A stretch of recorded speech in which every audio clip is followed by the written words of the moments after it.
Hola, buenas tardes. Mi nombre es Adrián Hernández. El día de hoy vamos a hablar sobre la fisiología endocrina del sistema reproductor masculino. Bueno, primero hay que saber las funciones del testículo. ¿Qué hace el testículo? Lo que hace es producir la hormona andrógena del hombre, que es la testosterona, y también produce la espermatogénesis, que es la producción de espermatocitos, de espermatozoides. Entonces, estas dos funciones se dividen en dos compartimientos que están en el testículo. El compartimiento que abarca el 90% de la masa testicular, que son los túbulos seminíferos, y el compartimiento que abarca solamente el 10%, que es el tejido intersticial. Ok, entonces, los túbulos seminíferos se van a encargar de la espermatogénesis y el tejido intersticial o tejido conectivo también se le conoce, se encarga de la producción de testosterona por una serie de células específicas que ahorita vamos a hablar. Bueno, en los túbulos seminíferos, ¿qué células se van a encontrar? Las células de Sertoli, que son muy importantes, las espermatogonias, los espermatocitos y los espermatozoides. Algo interesante es que siempre en un corte histológico que tú mires de los túbulos seminíferos vas a encontrar que los espermatozoides maduros se van a encontrar hacia la luz y las espermatogonias, o sea, las células madres de los espermatozoides, van a estar en la periferia. Entonces, al estar en la periferia podemos decir que la espermatogénesis se da de la periferia hacia la luz, mediante vas avanzando las fases, que ahorita las voy a mencionar. Bueno, en la imagen de la derecha es del borón. Podemos ver cómo está el corte de los túbulos seminíferos. Las células en verde son las células de Sertoli, que son las células importantes que acabo de mencionar. Podemos ver que en la periferia están las espermatogonias, como mencioné, y en la luz están los espermatozoides maduros, ¿ok? Eso significa que ya pasaron por el proceso de espermatogénesis desde las espermatogonias de la periferia. Entonces, las células de Sertoli desencadenan tres efectos o tienen tres funciones importantes. La primera es que aquí se produce la espermatogénesis y aparte de eso liberan nutrientes para que se puedan crear los espermatozoides. La segunda es que libera un líquido acuoso hacia la luz, hacia aquí donde están los espermatozoides. Y esos espermatozoides, o sea, ese líquido acuoso, ayuda a la movilidad para estructuras subsecuentes, o sea, de los túbulos seminíferos, pues se va a ir hacia el epidídimo, ¿no? Entonces, el líquido acuoso ayuda a la movilidad. Y por último, y la más importante a mi parecer, es estas uniones adherentes que se miran entre las células de Sertoli son muy importantes porque crean la barrera hematotesticular. Esta barrera hematotesticular es como si fuera una barrera de filtración glomerular, es parecida. La barrera hematotesticular lo que hace es seleccionar qué sustancias o qué cosas pueden pasar hacia aquí, hacia las células de Sertoli y ir hacia los espermatozoides. Por ejemplo, la testosterona. La testosterona ayuda en el proceso de la espermatogénesis, que ahorita voy a mencionar mejor. ¿Qué cosas, por ejemplo, puede hacer que no entren? La espermatogénesis causan reacciones químicas. Estas reacciones químicas pueden eh, activar al sistema inmune y crear anticuerpos que ataquen a tus mismos espermatozoides y obviamente pues dañarlos y matarlos, ¿no? Pero la barrera hematotesticular lo que va a hacer es justamente prevenir que si se llegan a desarrollar anticuerpos, prevenir que puedan entrar, ¿ok? En la imagen de la izquierda podemos ver cómo se miraría una célula de Sertoli. Aquí la espermatogonia está en la periferia y podemos ver que los espermatozoides ya diferenciados están en la luz. Bueno, hemos hablado de la espermatogénesis, ahora la vamos a hablar de una manera más específica, cómo es que se produce y cuáles son sus fases, ¿no? La espermatogénesis, pues ya lo mencioné, es la producción de espermatozoides ya maduros que sirven para la fecundación a la hora del acto sexual. Entonces, la espermatogénesis se va a dividir en tres fases. La fase 1, que no se encuentra en esta imagen. La fase 2, que abarca todo esto de esta imagen. Y por último, la fase 3, que es la espermiogénesis. Ojo, la espermiogénesis no es sinónimo de espermatogénesis. La espermiogénesis es la fase 3 de la espermatogénesis. No sé si me di a entender. No son sinónimos. Entonces, la fase 1 es la fase mitótica. La fase 2 es la fase meiótica. Y la fase 3 es, como su nombre lo dice, la espermiogénesis. Entonces, la fase 1, ¿qué va a pasar? Aquí lo voy a dibujar. En la fase 1, la espermatogonia, aquí está la espermatogonia, la célula madre, va a tener un proceso de mitosis y se va a dividir en dos. Esta división va a causar que se diferencien en una célula A y una célula B. La célula A se encarga de volverse a diferenciar en espermatogonia de nuevo para volver a dividirse en A y B y así. Técnicamente es un ciclo vicioso. ¿Por qué? Porque un dato curioso es que cuando estás en el embarazo, pues que está el feto desarrolla de 2000 a 1000, perdón, al revés, de 1000 a 2000 espermatogonias. Entonces, esto es para toda la vida. Y tú te quedas, pues es muy poquito, son muy poquitas, ¿no? Para toda la vida. Pero en sí no es poquito porque siempre están recuperándose pues de esas divisiones por medio de la célula A. La célula B sí pasa a la fase 2 de la espermatogénesis, que es la fase meiótica.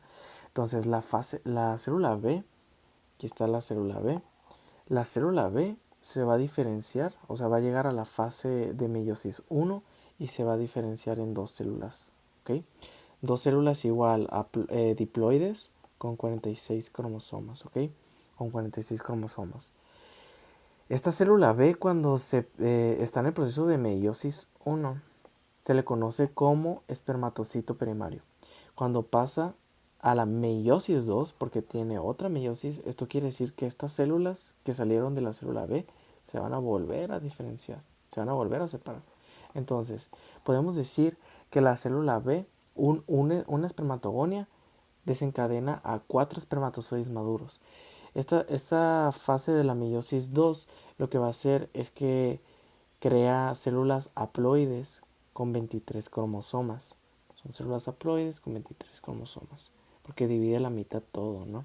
Entonces, estas células haploides, cuando ya tienen 23 cromosomas, ya pasaron la meiosis 1 y 2, se van a llamar espermátidas.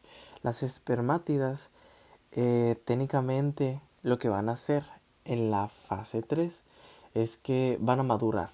¿Y qué proceso va a pasar en la maduración? Van a perder el citoplasma y van a crear el flagelo del espermatozoide. Entonces pierden citoplasma, crean el flagelo, crean la pieza media y es lo que voy a hablar a continuación, la estructura funcional del espermatozoide.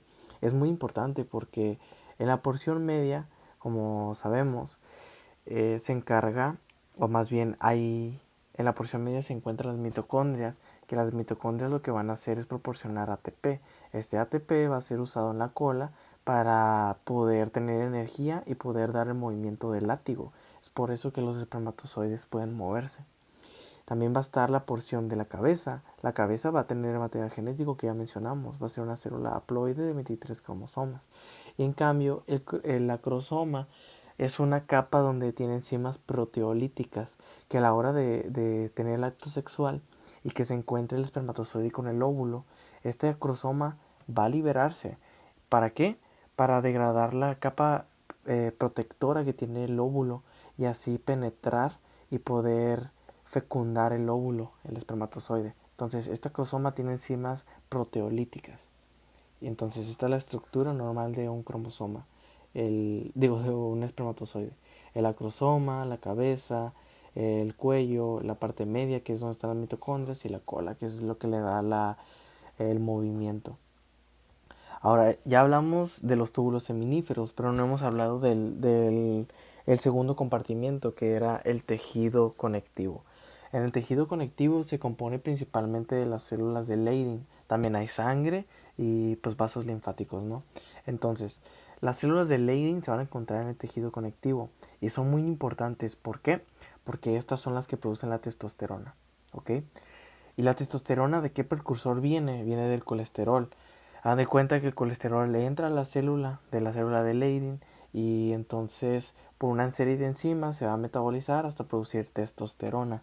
La célula de Leydig pues tiene toda esta vía que puse en la pantalla, que es la vía metabólica para la testosterona, pero hay tres enzimas que son importantes, porque no quiero explicar esto ya es más bioquímico, pero estas enzimas sí son importantes. ¿Por qué? La colesterol desmolasa es la que convierte el colesterol en pregnenolona. Esta pregnenolona pues es precursor, pues es técnicamente el inicio de la vía metabólica para la testosterona, ¿no? Pero sin esta colesterol desmolasa, no pudiéramos metabolizar el colesterol. Y aparte es importante porque las hormonas gonadotrópicas como la luteinizante aumentan la síntesis de esta enzima. Ahorita lo voy a mencionar más a detalle. Entonces, esa es la primera enzima importante. La segunda enzima importante es la 17 beta hidroxiesteroide deshidrogenasa. Esta enzima se encuentra solamente en los testículos y es por eso que es importante, porque solamente se encuentra en los testículos y es por eso que solamente los hombres producen testosterona. Y en otro caso, la otra enzima importante es la 5-alfa reductasa. Esta 5-alfa reductasa lo que hace es reducir la testosterona a dihidrotestosterona. ¿Y por qué es importante? Porque la testosterona cuando se produce en las células de Leydig pueden irse a las células de Sertoli y tener una acción parácrina que ahorita la voy a mencionar. Es muy específica. Y también, aparte de irse a las células de Sertoli, pueden irse hacia la sangre y tener sus efectos endocrinos. Pero la testosterona en algunos tejidos no es activa, necesita reducirse. ¿Y cómo se va a reducir? Por medio de la 5-alfa reductasa que va a haber en los tejidos diana. Esta 5-alfa reductasa va a convertir la testosterona a dihidrotestosterona y va a hacer que tenga su actividad, va a hacer que pueda tener su actividad, porque la testosterona en algunos tejidos es inactiva. ¿Como en qué tejidos? Por ejemplo, puede ser el cerebro. El cerebro, en el cerebro pasa este proceso que estoy mencionando. Entonces, ya que vimos la liberación de la testosterona, cómo se produce, entonces, pues qué efectos tiene, ¿no? Es muy importante, porque la testosterona determina el sexo cuando está el feto. ¿Por qué? La testosterona solamente se produce en los hombres, entonces para la determinación del sexo es importante, ya que aumenta el crecimiento y el desarrollo de los conductos de Wolf. Esos conductos de Wolf son conductos precursores de las vesículas seminales, de los conductos eyaculadores, del conducto deferente. Técnicamente son precursores para que se desarrolle el aparato reproductor masculino.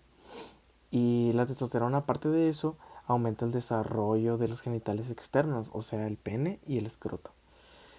La testosterona, lo mencioné, lo que va a hacer es favorecer la espermatogénesis por las fases. La fase 1, la fase 2, la fase 3. Entonces, la testosterona aumenta estas fases y es por eso que es efectiva para la espermatogénesis. Es necesaria, de hecho. Aparte, la testosterona aumenta el crecimiento de los órganos sexuales accesorios. ¿Cuáles son estos? La próstata, las vesículas seminales, el epidídimo. Entonces, aumenta el crecimiento de estas estructuras. Y ya de efectos anabólicos, pues podemos poner como ejemplo los que tienen los que hacen fisicoculturismo. Normalmente, pero se pueden inyectar esteroides anabólicos. Esos esteroides anabólicos es la testosterona. Entonces, ¿por qué se inyectan testosterona? Porque la testosterona llega a nivel muscular y aumenta la síntesis de las proteínas en el músculo. ¿Y a qué se traduce eso? A crecimiento muscular. No nomás eso, también llega a los huesos y aumenta la densidad ósea. Entonces aumentan la densidad ósea y disminuyen el riesgo de osteoporosis. ¿Okay? Ahora, no sé si te has preguntado por qué en los hombres tenemos la voz más grave. Esto también tiene una implicación en la testosterona, ya que esta aumenta el crecimiento de la laringe, de las cuerdas vocales. Entonces, por eso que los hombres tenemos la voz más gruesa y tenemos la manzana de Adán más predominante por la acción de la testosterona. Y también, ¿por qué los hombres tienen más hemoglobina que las mujeres?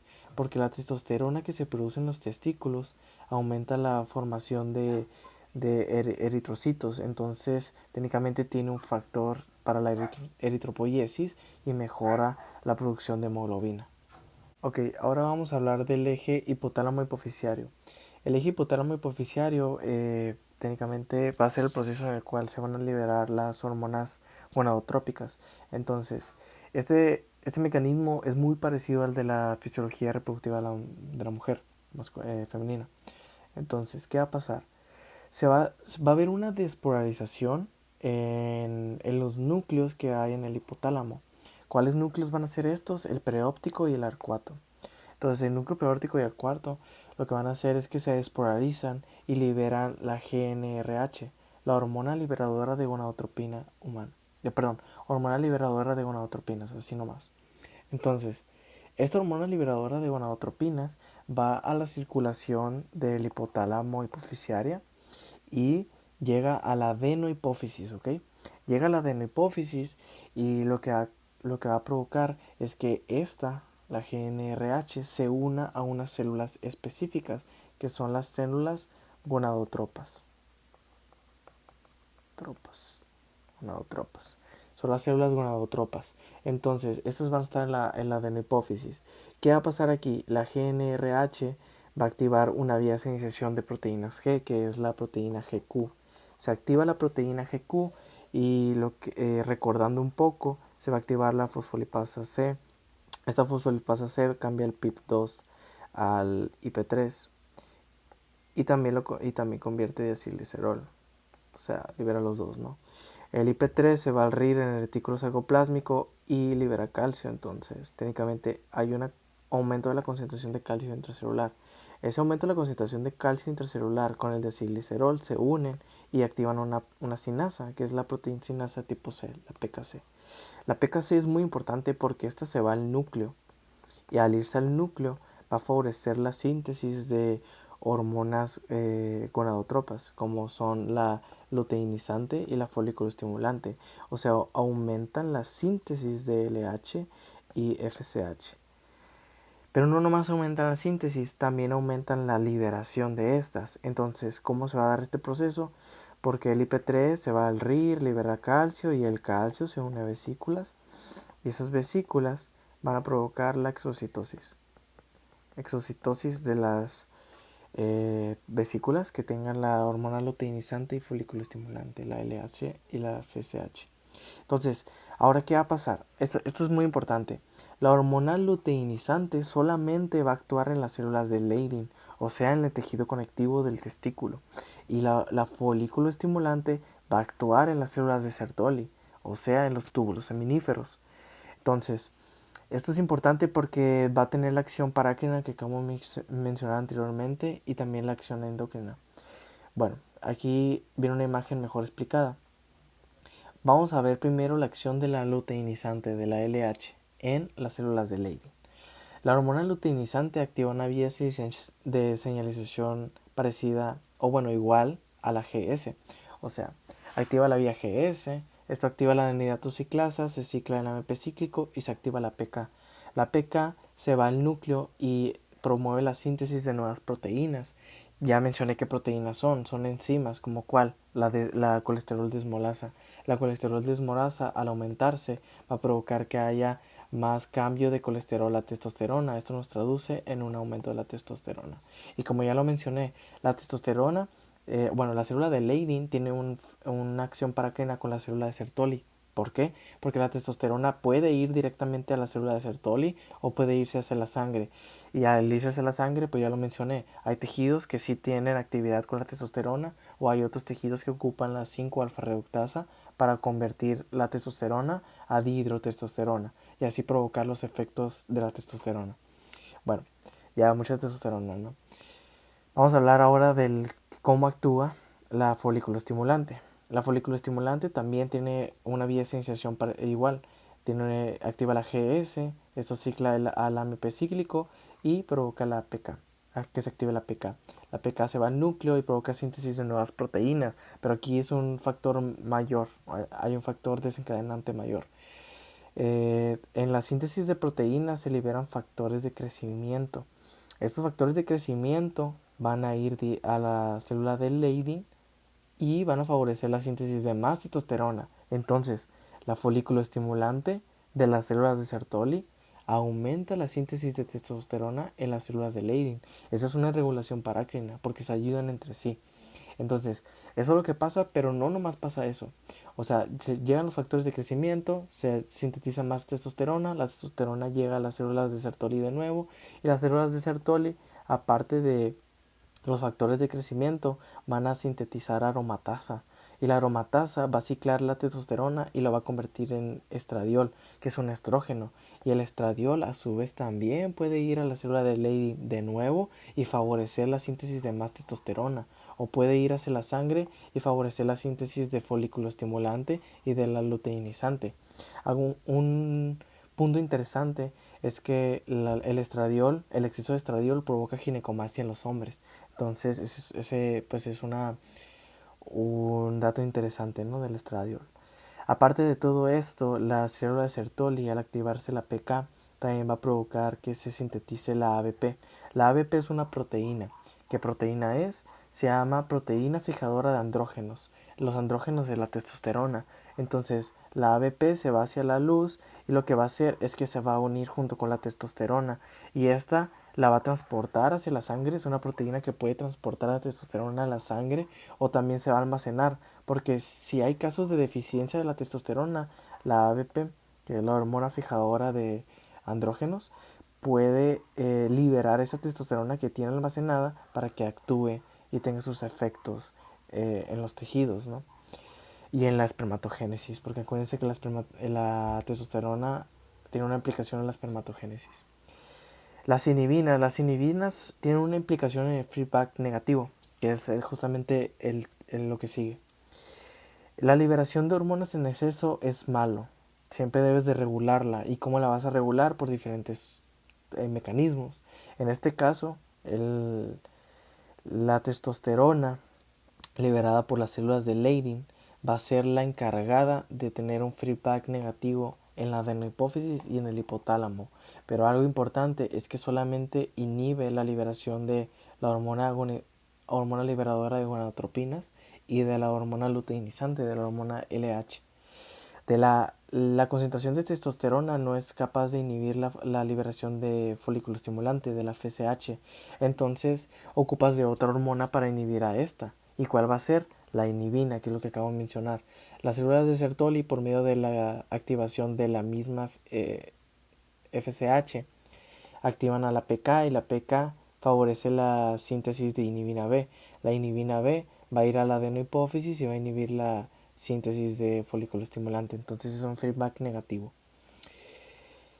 Otro dato importante de la inhibina es que se usa para evaluar la función testicular. Entonces ese es un dato interesante para saber si las células de Sertoli están funcionando de manera correcta. Ahora vamos a hablar de la erección, de la emisión y la eyaculación. La erección, pues ya sabemos que es técnicamente la excitación de los tejidos eréctiles que hay en el pene. ¿Cuáles van a ser estos? Los cuerpos cavernosos y el cuerpo esponjoso. El cuerpo cavernoso son dos pares y se encuentran del lado dorsal. El cuerpo esponjoso es impar y se encuentra del lado ventral. En el cuerpo esponjoso se va a encontrar la uretra y en el cuerpo cavernoso pues van a estar altamente irrigados. Entonces, hay una mnemotecnia para saber qué sistema está implicado en la erección, que es el parasimpático. El sistema parasimpático, por medio de los nervios S2, del S2 al S4, provocan la erección porque hay una vasodilatación de las arterias. Pero la mnemotecnia es, para recordar que es el parasimpático, point. Point se refiere a pues, el pene erecto. Entonces P de point con parasimpático de P de parasimpático.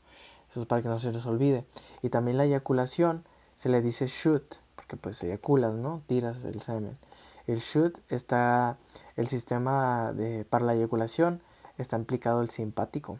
Entonces por eso que es una buena mnemotecnia para recordar qué sistema está implicado, ¿no? Y qué nervios van a estar implicados en el sistema simpático de T12 a L2. Aunque también en unas bibliografías como el FreeState dice que de T11 a L2. Entonces, en la erección, ¿qué va a pasar? El sistema simpático se activa y lo que va a pasar es que, aquí viene mejor explicado, puede liberar directamente óxido nítrico o puede liberar acetilcolina que va a actuar en el endotelio. En el endotelio, ¿qué va a pasar con la acetilcolina? Va a estimular a la NOC, que es la hormona, es la enzima que convierte o cataliza la acción, promueve la formación de óxido nítrico.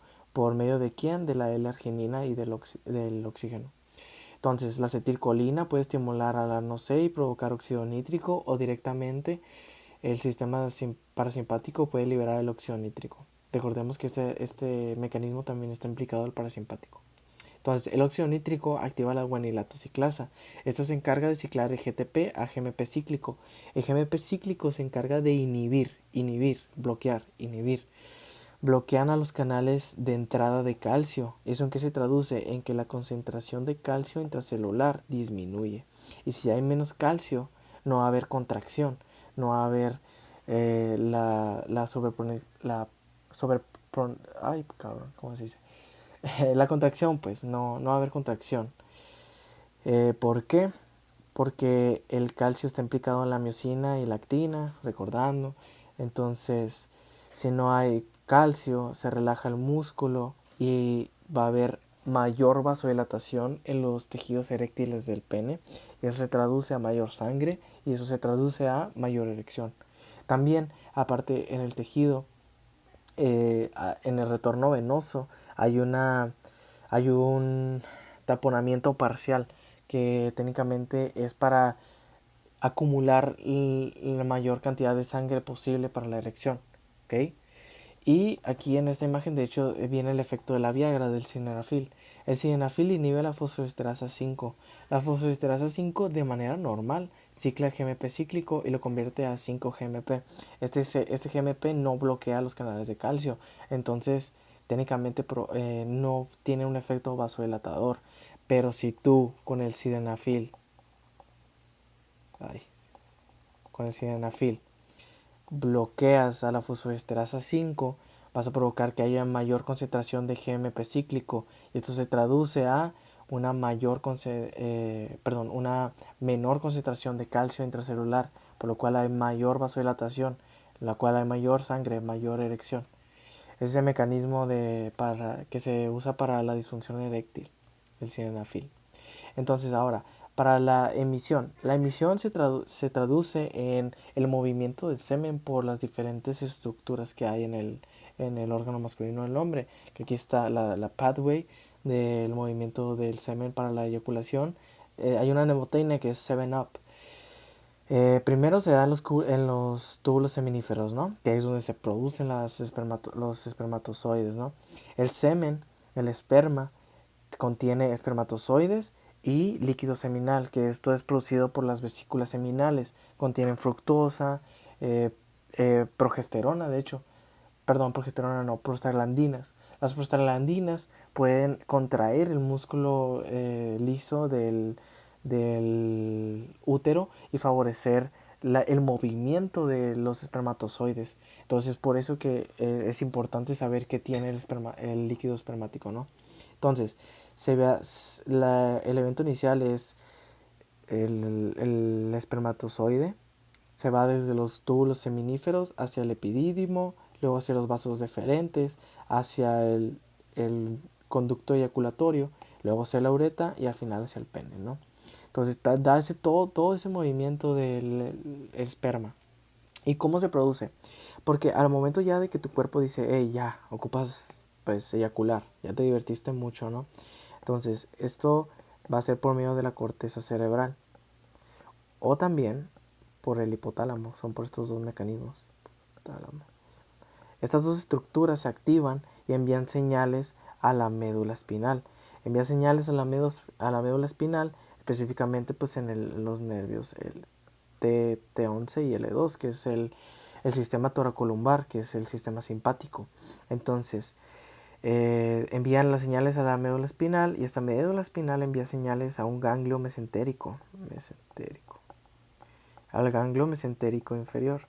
Este ganglio mesentérico inferior tiene diferentes sinapsis de neuronas que van a dar a las, por ejemplo, vesículas seminales, a la próstata, a los músculos de la base del pene. Entonces, van a liberar noradrenalina y técnicamente el sistema simpático lo que va a hacer es contraer todo. ¿Para qué? Para la movilización del esperma. ¿Eso cómo se le llama? Se le llama emisión. ¿Okay? Ahora, para la eyaculación, pues se ocupa la emisión, o sea, se ocupa todo ese movimiento del esperma. Pero para ahora sí, la definición de eyaculación es cuando se expulsa el esperma hacia afuera. Entonces, ¿quién hace esa expulsión? El sistema somático, somatic nerves. Entonces, el sistema somático es el encargado de eyacular. La definición de eyacular, ahora sí, directamente, pues. ¿Y qué nervio va a ser el que se encargue de hacer eso? El nervio pudendo. Y bueno, pues técnicamente esa es toda la fisiología del aparato reproductor masculino. Espero que les haya servido y esas son mis referencias. Muchas gracias.